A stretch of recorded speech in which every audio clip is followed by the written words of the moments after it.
Hey everybody, we're back at our home page here for the ebook website for Jamestown Public Library.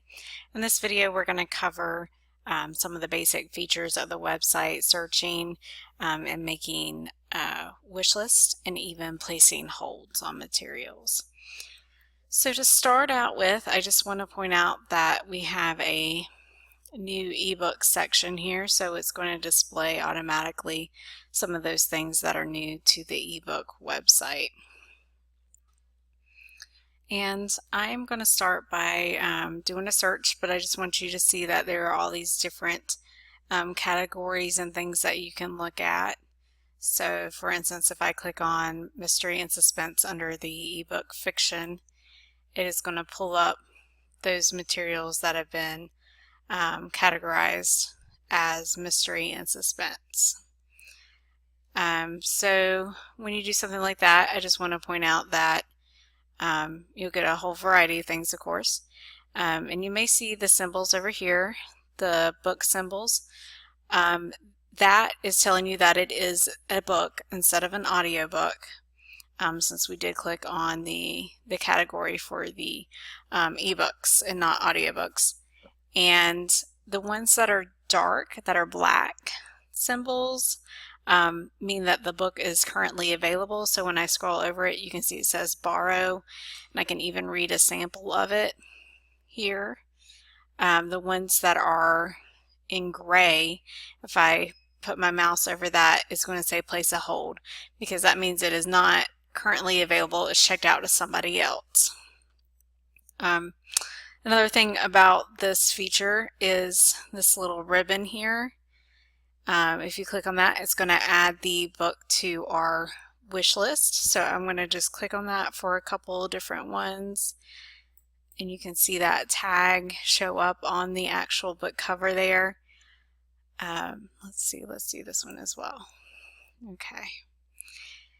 And so when we go to our account page here in a little bit, you'll see those in our wish list.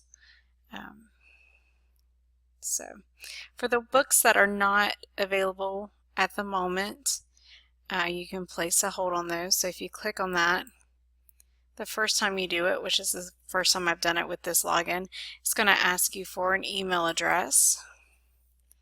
So I am going to put in email address that I've been using for the library.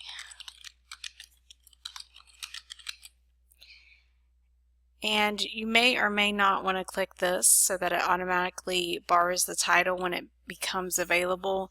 That means it will automatically check it out to you. I'm going to unclick that, and you can change it in your hold area, which I'll show you also in a few minutes. So I'm going to go ahead and place a hold on that book since that's one I was looking at. And I'm going to continue to browse a little bit. So we looked at one that's on hold that's available. We added a couple to our wish list. Now I'm going to look for, let's see, whatever books we have by James Patterson.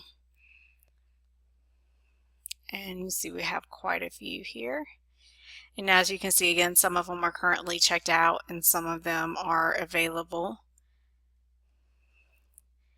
And there's several different pages of his books here, so you can continue on looking through those if you're not finding what you're looking for. You can also search by the title. So if I was looking for The Lake House by James Patterson, I may just put in Lake House and click enter, and that's going to bring up things that have that in it, and one of them was the Lake House here. So this right here is your search bar for your simple searches. You can also narrow down your searches. So if I do James Patterson again and search, you can select titles that are only available now. So if I click on this, everything that is currently checked out will disappear from my search results. I can look at ratings, subjects, and narrow down. If I was looking for some of his young adult fiction, I can click on that. And that's going to take out the ones that are written specifically for adults. Okay, and there's some other things here too that you may want to look at, especially if your kids are reading, just kind of like the different reading levels and difficulties. So that will show you all that there, which is pretty interesting stuff. Okay, and you can always undo your limiters, hit the little X on your filters, and it's going to take you back. And I'm also going to show you what the audiobooks look like if we have any by him on here, and we do. So I narrowed it by audiobooks. So you can see the audiobook symbol has the headphone symbol. And once again, like with the books, if the headphone is darkened in, then that means it's available. If it's grayed out, then it means it's not available right now. So we could place a hold on those.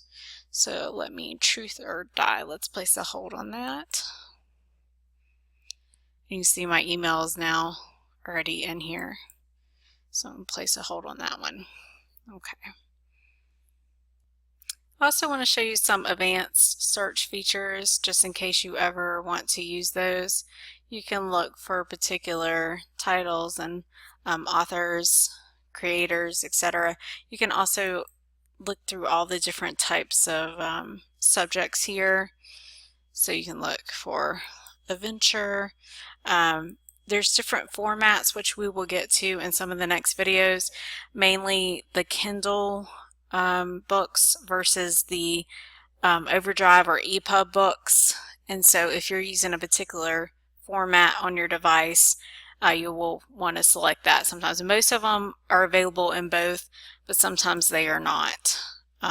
Again, you can change interest level for kids and difficulties for reading, and you can also do like the available now, so we can check and see for those that are only available right this moment.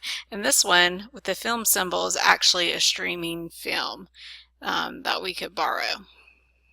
So okay, so that's kind of the advanced search features. Let me go over to the wish list so you can see the ones we put on our list. So this list button here, if I click on that and then click on my wish list, it's going to have those three that when I was browsing I saw and I liked, but maybe I didn't want to check them out at right this moment or place a hold on them. So then I have this special place here for them so I don't have to go look for them again all over again. And then also our hold shelf here. We have, I did the two different auto checkout options. So this one says, yes, it will auto check out. This one says it will not. And you can click on that to change it. So I'm going to just change that to off. And it will also tell you your hold position. So for this one, we're the next in line to get that title. It tells you when the hold was placed. And here we can see that there's 3 people waiting for this book. And then you have the options when that's an audiobook. We can edit our email address that we told it to use. We can suspend the hold so that basically if it comes up for us, it's not going to go to us right away. It will go to the next person, but it's still there for us to put it back on hold if we need it. We can remove the hold if we decide we didn't want it. So say for like this one, I'm going to go ahead and remove that hold. And what I didn't show you, let me go back here a second, on the wish list, to remove it off of your wish list, you can also hit that little ribbon again and it will delete it from your list there. And you can see it move over. So after you've read it, you can always unmark it, or if you decide you don't want it, just go ahead and unmark it. So that's really helpful. For things that you are unsure about, or books you haven't heard about when you're browsing and you're thinking it may sound interesting but you want to learn more about it, all you have to do is click on the title and it will bring up a bigger screen that tells you, so this is the Alex Cross series. It's book number 1, so it will tell you the series number. It'll tell you how long it can be borrowed. You can add it to the wish list here. You can borrow it. You can rate it. And under here you have a summary of the of the book, what it's about. You can read the sample as well, and it tells you what available formats it is in, different subjects, how many copies are available for checkout currently. And then also at the bottom, which is very interesting, so if this is a book I like, if I click on it, it's going to recommend other books in the ebook library that I can use, that I may want to read or listen to, because that one's an audiobook. Okay, so those are just the basic features of the ebook website. So next we will cover more details about getting the different apps to use the ebooks with and checking them out.